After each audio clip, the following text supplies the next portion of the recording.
Bonjour à tous, c'est Jean-Luc Roux sur sa chaîne YouTube. Aujourd'hui, nous allons parler de la marine canadienne qui projette le déploiement de navires de guerre sans équipage, c'est-à-dire de navires dronisés. C'est la marine américaine qui a déployé d'abord ses premiers navires à équipage facultatif de type Sea Hunter en 2016. Vous avez une petite photo. Alors que les États-Unis mettent à l'essai des flottes fantômes de navires robotisés sans équipage, le Canada est à évaluer le type de navire de guerre sans équipage dont il aura besoin dans ce nouvel environnement technologique où les armes s'opèrent de plus en plus à distance.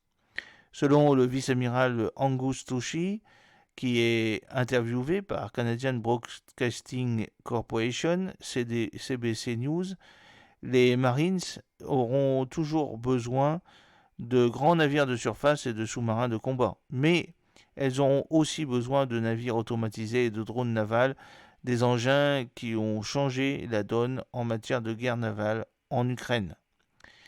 Alors vous avez une petite photo en mer Noire. La flotte russe a déjà perdu plusieurs bâtiments de surface coulés par des embarcations robotisées remplies d'explosifs. Les forces ukrainiennes attaquent régulièrement de gros bâtiments russes en mer Noire à l'aide de meutes de petits drones commandés à distance et chargés d'explosifs.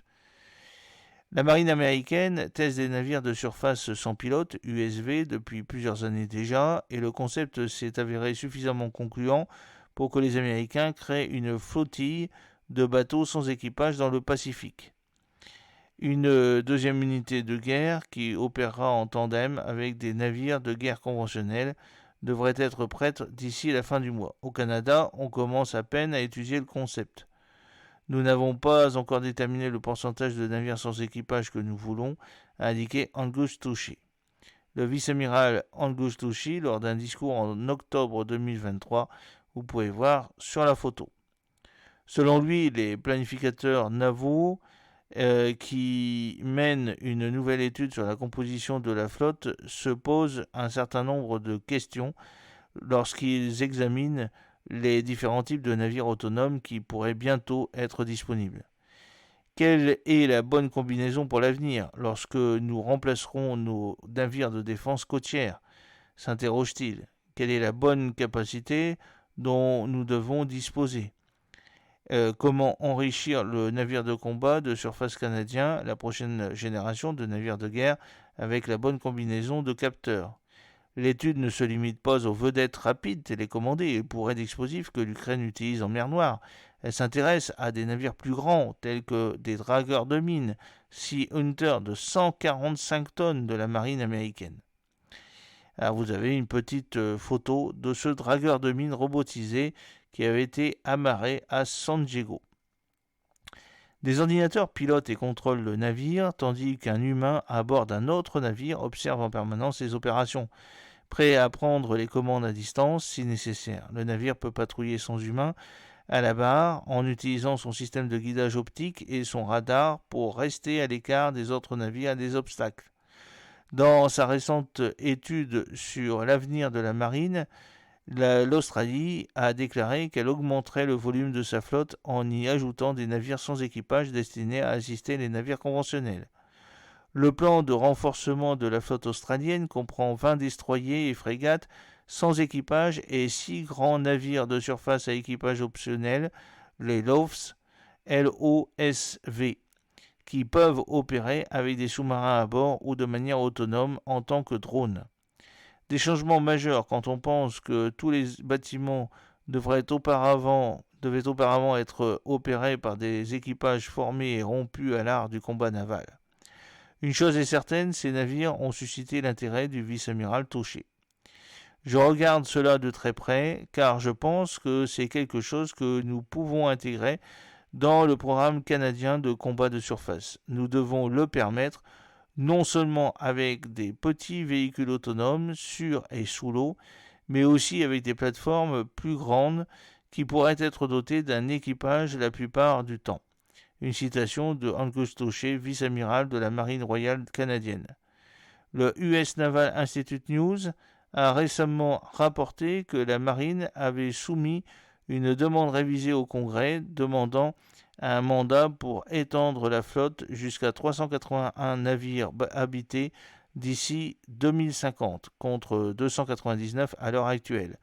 La flotte globale serait renforcée par 150 navires de surface et sous-marins sans équipage.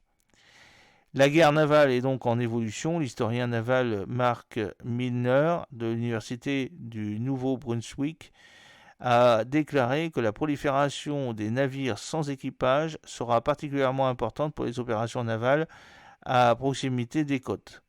Selon lui, les marines habitées ont du mal à faire face à la guerre non conventionnelle en mer Rouge et en mer Noire au large de l'Ukraine et de la Russie.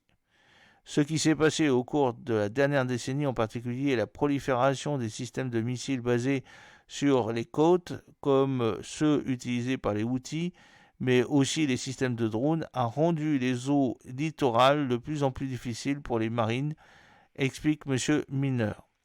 Verrons-nous bientôt des flottes entières commandées à distance, voire entièrement autonomes? Pour l'instant, d'après ce que je vois, nous n'avons pas affaire à des essaims de drones, a déclaré M. Milner, faisant référence à la tactique qui consiste à utiliser plusieurs drones pour cibler un seul navire de surface ou un sous-marin habité. Vous avez une petite photo du professeur Mark Milner. C'est une photo d'archives provenant de l'UNB. La marine américaine travaille sur ce concept. Elle a expérimenté ses USV de moyenne et de grande taille pour perfectionner ce qu'on appelle l'attaque Hullscape, qui consiste à utiliser des essaims de plateformes sans pilote pour attaquer des cibles ennemies. Monsieur Miller, pour lui, ces menaces auxquelles les marines conventionnelles sont confrontées dans les eaux côtières sont pour l'instant gérables. Mais le danger dans les eaux littorales s'est accru tout au long du XXIe siècle, principalement à cause des systèmes de missiles terrestres bon marché, et l'on craint de plus en plus qu'ils ne submergent les défenses des navires individuels, a-t-il déclaré. J'espère que cette petite vidéo vous a plu. N'oubliez pas de cliquer sur le pouce pour la promouvoir, de vous abonner si ce n'est pas encore fait et de partager cette vidéo sur vos réseaux sociaux. A très bientôt, fidèlement, Jean-Luc Haut.